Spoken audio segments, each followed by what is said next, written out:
on bénit le Seigneur, mais nous voyons que l'ennemi a essayé d'un côté et d'autre, donc pour essayer donc de nous déstabiliser, mais à chaque fois, on dirait que le Seigneur est toujours là présent. Il est toujours là présent pour nous aider, nous fortifier. Amen. Ça, c'est la grâce de Dieu.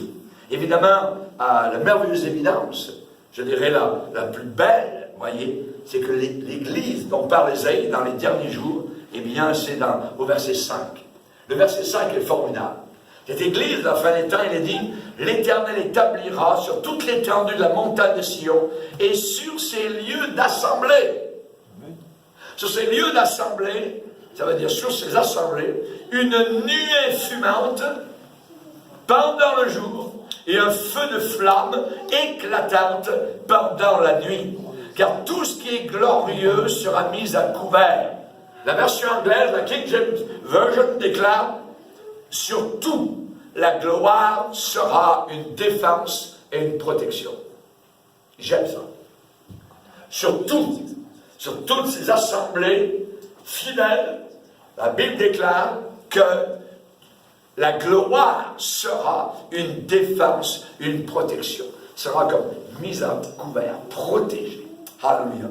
Ésaïe prédit ici que Dieu va créer un nouveau pilier, une nouvelle colonne de nuée, une nouvelle nuée fumante, une sorte de nuage, un feu de flamme éclatant pour couvrir et protéger ses enfants à la fin des temps. Quand Ésaïe a prophétisé cela, la nuée du désert, rappelez-vous que le peuple d'Israël avait disparu depuis longtemps. Et de toute évidence, ce devait être quelque chose donc qui allait être créé plus tard. Et cette nuée, comme on le sait avec le peuple d'Israël, c'est ce qui donnait la direction, le réconfort. La présence de Dieu était symbolisée par cette nuée, je dirais, le jour, une nuée éclatante, un nuage de gloire qui était sur tout le camp. Imaginez 2 millions de personnes en plein désert, mais à l'ombre, couverts, maillés, alors qu'à l'extérieur, peut-être 50 degrés, et bien peut-être sous cette nuée de protection, peut-être qu'il ne faisait que 27-28 degrés. Vous voyez, Dieu protège. Et la nuit, les ennemis qui regardaient dans le désert, le peuple d'Israël, dans ses pérégrinations, voyaient monter la nuit une colonne de feu qui éclairait de partout.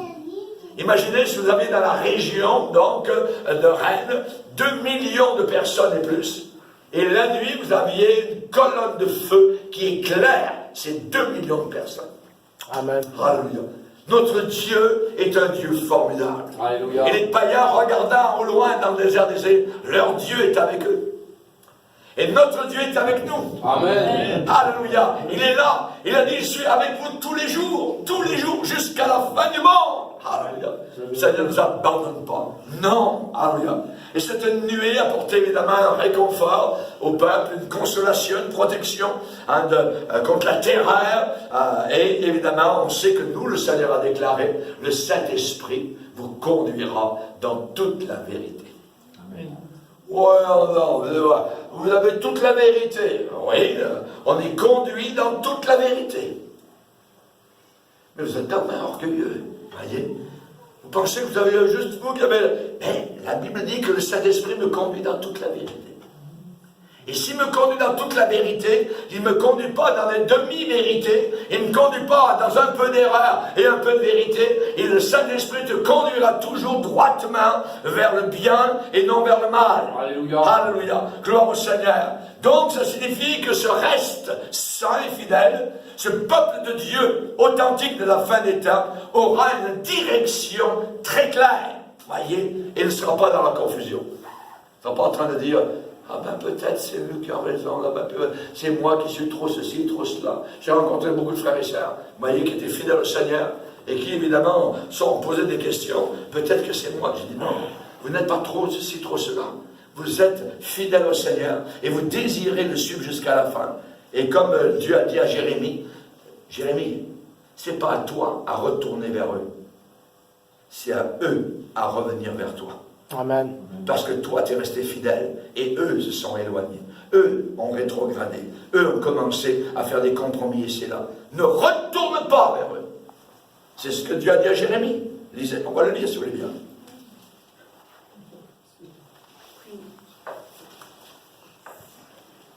Jérémie chapitre 15.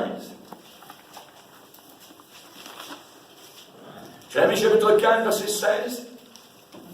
C'est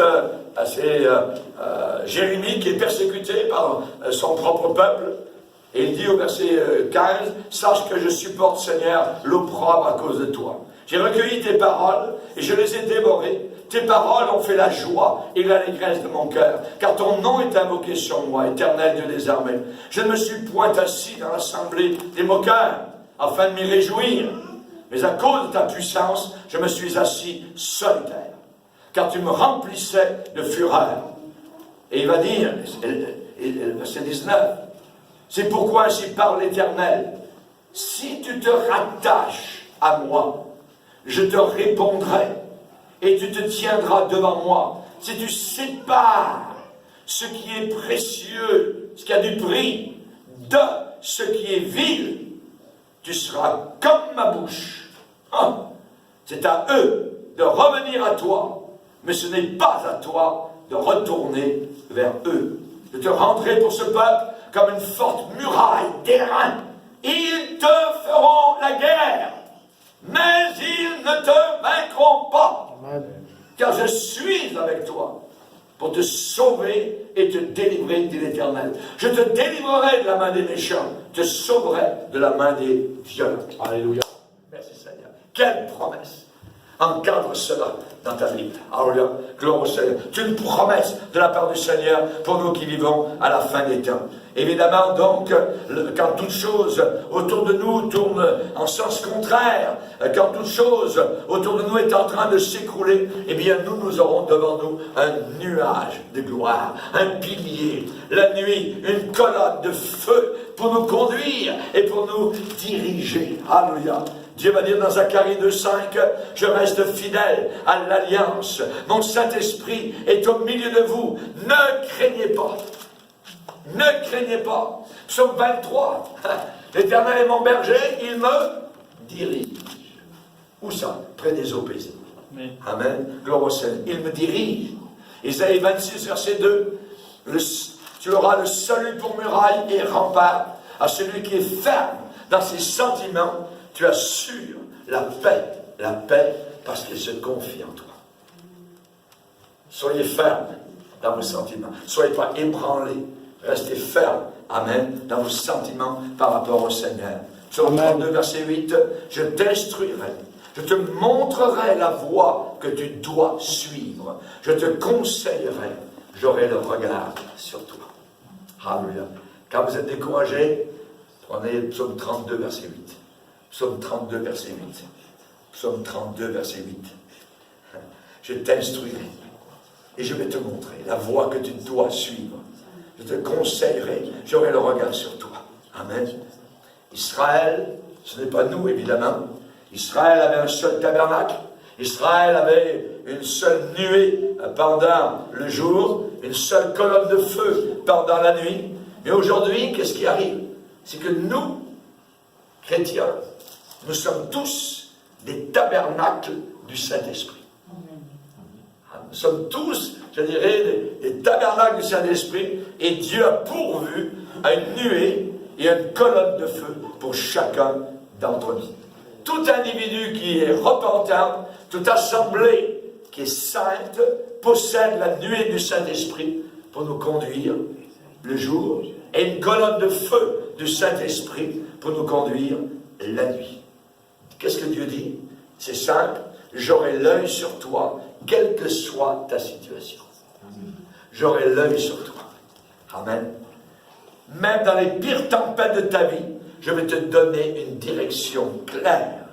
Je te donnerai une colonne de feu pour te conduire, aussi sûrement que je l'ai fait avec Israël dans le désert.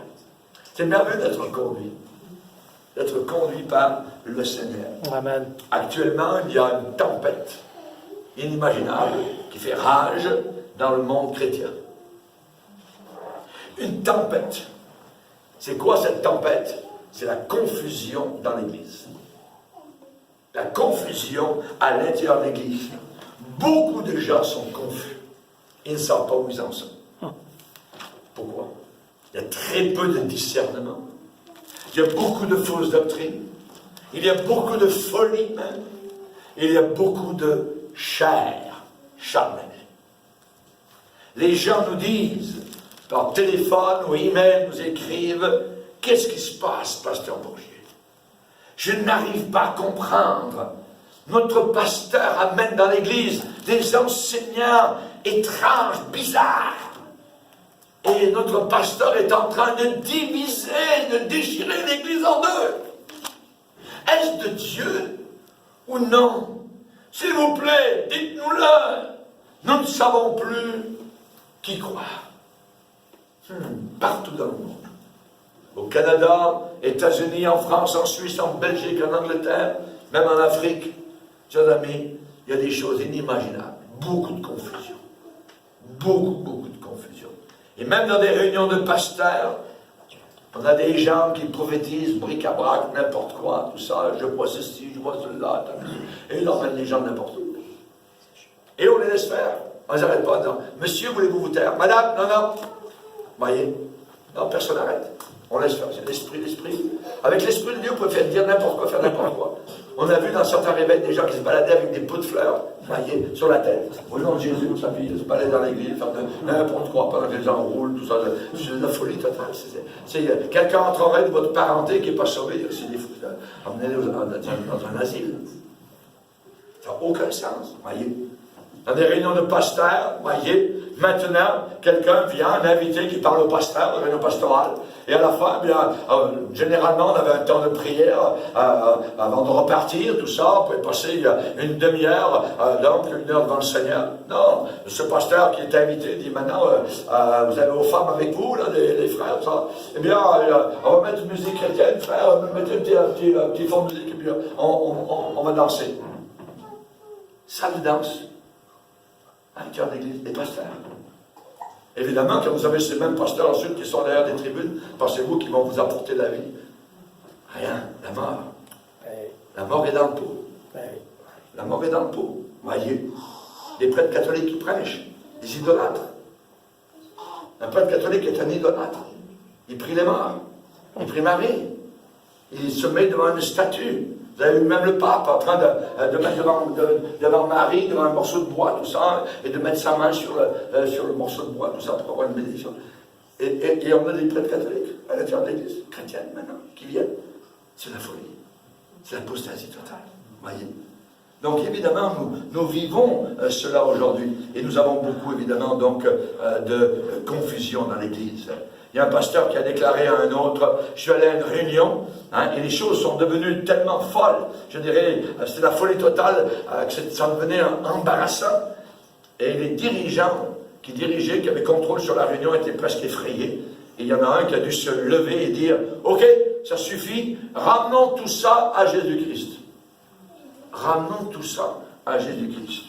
Au début, la même personne avait déclaré que tout ce qui se passait venait du Saint-Esprit. Maintenant, c'était tellement la folie qui dit, ramenons tout ça à Jésus-Christ. Attends. C'est du mensonge, c'est de l'hypocrisie. Où sont-ils donc allés s'il faut ramener ça à Jésus-Christ? Ils sont allés dans le camp de l'ennemi. Mais le problème, c'est que le même pasteur a dit ça, tout vient du Saint-Esprit, c'est merveilleux. Et là, il a vu que c'était terrible ce qui est en train de se passer, puis ça vient de l'Esprit de Dieu. Sous l'Esprit de Dieu aujourd'hui, eh bien, on fait n'importe quoi. Voyez, n'importe quoi. Quelle confusion, quelle dérive, quel égarement. Cette sorte de chose est effroyable. Parce qu'on a affaire avec l'éternité. On a affaire avec le ciel ou l'enfer éternel. Et on ne peut pas jouer avec ces choses-là. On ne peut pas gambler avec cela. Impossible. L'attention, le focus dans cette réunion, eh bien, n'aurait jamais dû être ailleurs que sur Jésus-Christ. Que sur le Seigneur. Alors, chers amis, on nous dit, il faut aller là-bas, il y a un réveil là-bas, puis là-bas, il y a réveille-toi, prends une craie blanche, puis trace un cercle, là, puis ensuite, mets-toi dans le cercle, et puis quand le réveil sera là dans le cercle, là, tu pourras commencer à le porter ailleurs. Amen. Chers amis, la première question, s'il y a un réveil, que j'aimerais poser, est-ce que la parole de Dieu y est prêchée avec feu et flamme? Est-ce que les gens viennent sous la conviction de péché? Est-ce que les gens croient, je dirais, qu'ils doivent être purifiés, libérés de l'esprit de ce monde? Est-ce que la sainteté est le résultat de ce soi-disant réveil? Est-ce qu'il y a un message fort de réprimande contre le péché? Est-ce que ça pousse les gens vers Jésus-Christ ou bien à foirer, à faire la foire? Est-ce que ce réveil pousse les gens à le rechercher et en sortant se disent, je vais passer maintenant, en retournant à la maison, une heure de prière avec le Seigneur dans ma chambre. Je me rends compte que j'ai besoin d'être lavé, d'être purifié. Est-ce que dans ce réveil, toutes choses sont dirigées vers le Seigneur et uniquement vers lui? Paul a dit, nous ne nous prêchons pas de nous-mêmes. Moi, je ne suis pas un prédicateur de Raymond Bourget. Non. Je suis un prédicateur de la croix, un prédicateur de Jésus-Christ. Alléluia. Je suis, vous ne dites pas quand vous avez, je dirais, de l'eau qui coule dans votre robinet. Oh, le robinet! Mais qu'il est beau le robinet, cette huile de robinet. Non, c'est l'eau qui vous désaltère. Amen. Moi, je ne suis qu'un robinet. Amen. Alléluia! Gloire à Dieu. Mais ce qui est merveilleux, c'est l'eau qui coule. Gloire à Dieu. Elle ne vient pas de moi, elle vient évidemment donc du Seigneur. Dans ces réveils, ces faux réveils, la bénigne, voyez, est-ce que Jésus-Christ est la somme de tout cela? Est-ce qu'il est glorifié? Voyez, on a vu des gens comme Bénigne, je cite lui, mais il y a des petits Bénignes par milliers dans le monde. Voyez. Ils arrivent avec la Bible, tout ça, vont vous les renverser, ensuite on ferme la Bible, puis on commence le cinéma. Voyez, en avant, tout ça, puis le manteau, Big Bang, 200 personnes qui tombent par terre. C'est la puissance de Satan. C'est une puissance hindoue, une puissance diabolique, d'hypnotisme. Et les gens ne font même plus la différence entre ce qui est le Saint-Esprit et ce qui est le diable. Les gourous aux autres font exactement la même chose. Le faux rire, voyez, le rire saint comme ils l'appellent, holy laughter, voyez. Tout cela, aux Indes, se pratique sur des foules. Les païens, les hindous qui adorent les démons, ils ont des millions de démons. Les Vishnas, les Krishna et toute la clique. Est-ce que dans ces réveils, il y a une compassion pour les perdus? S'en fout. Est-ce que les pécheurs endurcis se repentent? Y a-t-il un esprit de soumission à Jésus-Christ, de vouloir maintenant obéir à la parole de Dieu? Voilà un véritable réveil du Saint-Esprit. Le Saint-Esprit vient pour convaincre le monde de péché, de justice et de jugement. Amen. Quand il est venu dans mon cœur, le premier travail qu'il a fait, c'est me convaincre de péché, de justice et de jugement. Alléluia. Il fait son travail. Gloire à Dieu. Si vous me dites que le Saint-Esprit est descendu, alors toutes ces choses sont bien mieux d'arriver, se passer. Sinon, jugez vous-même, discernez que c'est uniquement de la chair et du diable. Et le diable utilise la chair. Voyez. J'étais au Togo dernièrement, le pasteur où j'étais me racontait. Il y a un autre pasteur qui habite dans une maison à logement, et tous les soirs, il y a une nouvelle fille qui vient le rencontrer. Et il est une assemblée. Et il prêche l'évangile.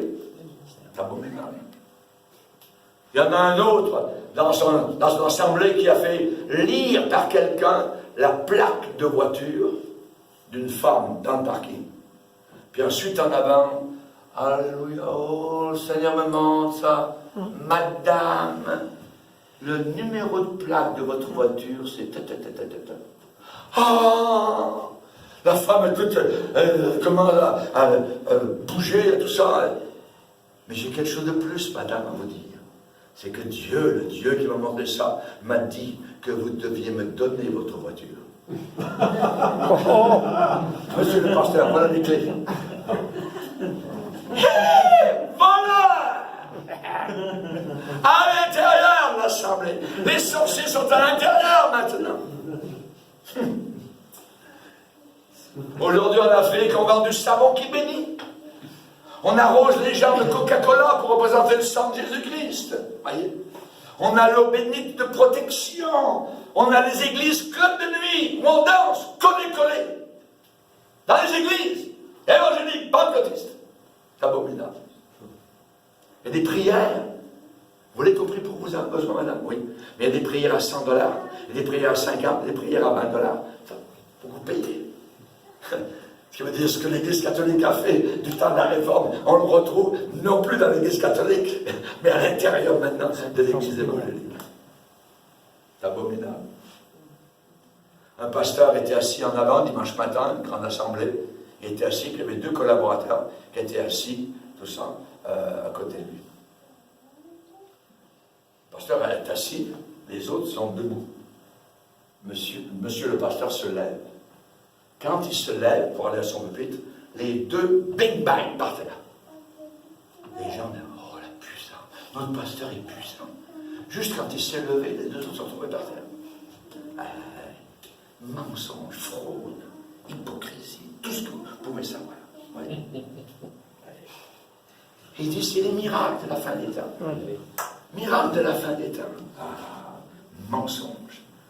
Dieu envoie à ces gens une puissance de ténèbres, une puissance de mensonge, pour qu'ils croient au mensonge. Parce qu'ils n'ont pas reçu l'amour de la vérité pour être sauvés. L'Église, la véritable, alléluia, gloire à Dieu, qui se bat, alléluia, qui est avec le Seigneur, qui est avec le Saint-Esprit, est l'Église du reste fidèle, est dirigée, sera dirigée totalement par le Saint-Esprit. Comme l'était l'Église du départ. La véritable Église du départ était dirigée par le Saint-Esprit, et la véritable Église de la fin sera dirigée aussi par le Saint-Esprit. Dans ces temps confus, Dieu a un peuple qui n'est pas du tout confus. Des gens qui sont totalement abandonnés à Jésus, en amour avec lui, ouverts aux réprimandes du Saint-Esprit, séparés de la méchanceté et de la perversion de notre époque, remplis d'exhortation. Comme l'apôtre Pierre qui disait « Sauvez-vous cette génération perverse ». L'apôtre Paul « Ne vous mettez pas avec les infidèles sous un joug étranger ». Je vous donne un exemple. Aujourd'hui, nos jeunes dans les églises, ils voient une belle païenne, toc, ils se marient avec. Puis ensuite, quand ils se marient, mais ensuite, ils voudraient venir à l'église. Mais voilà que la païenne, elle, pas question. L'église, tout ça. Ils ont des problèmes, tout ça. Et toc, le gars, terminé. Donc on ne le voit plus à l'intérieur de l'église du Seigneur. Et ça, évidemment, ça arrive régulièrement. Nous avons un paquet, je dirais, de jeunes qui sont de connivence avec Satan. Dans une réunion de jeunesse, dans un camp de jeunesse, à Londres, en Angleterre, j'étais le prédicateur invité, et à la dernière réunion, j'ai fait un appel, et j'ai parlé sur les icônes, les iconoclastes. Et on a demandé qu'on fasse une prière générale pour tous ceux qui étaient là. Vous auriez dû voir, c'est des jeunes. Les démons qui étaient dans ces jeunes ont commencé à se manifester. Les chaises, ping, bang, contre les murs, tout ça. Les pasteurs qui étaient avec nous ont commencé à chasser les démons sur ces jeunes qui allaient à l'église, supposément, tous les dimanches. Ça a duré quasiment une grande partie de la nuit pour lutter contre ces puissances diaboliques qui étaient dans ces jeunes-là. On pouvait à peine les tenir debout, ils étaient là, les démons les secouaient, tout ça. Et là, c'était véritablement des démons. Ils ont tous été délivrés. Qu'est-ce qui est arrivé? La première chose qu'ils ont fait, c'est prendre leur iPod et enlever toute la pourriture qui nourrissait les démons à l'intérieur. Les démons impurs, évidemment, travaillaient au travers des iPods. Quand ils sont retournés dans leur famille, les parents, le dimanche matin, sont venus disant, pasteur, c'est merveilleux ce que Dieu a fait au camp de jeunesse, tout ça. Nos enfants ne le reconnaissent pas, tout ça. Ah oui. C'est parce que dans nos églises, maintenant, il y a des gens qui sont... Les démons sont capables de rester assis, là, tranquilles, pendant 20 ans, 30 ans.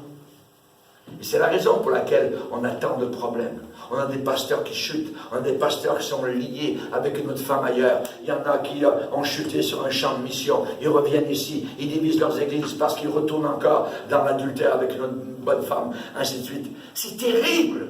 Nous avons affaire, et aujourd'hui l'église est en train de dormir, ronfler comme Jonas, alors que la tempête est en train de se réaliser autour de nous. Jean a dit, n'aimez pas le monde. N'aimez pas le monde. N'aimez pas le monde. Jacques a dit, soumettez-vous à Dieu et résistez au diable. Résistez au diable. Chers amis, à la fin des temps, Dieu a un peuple qui ne seront pas du tout confus, qui vont connaître la différence entre ce qui est pur et saint, ce qui est charnel, folie, idiotie, voyez.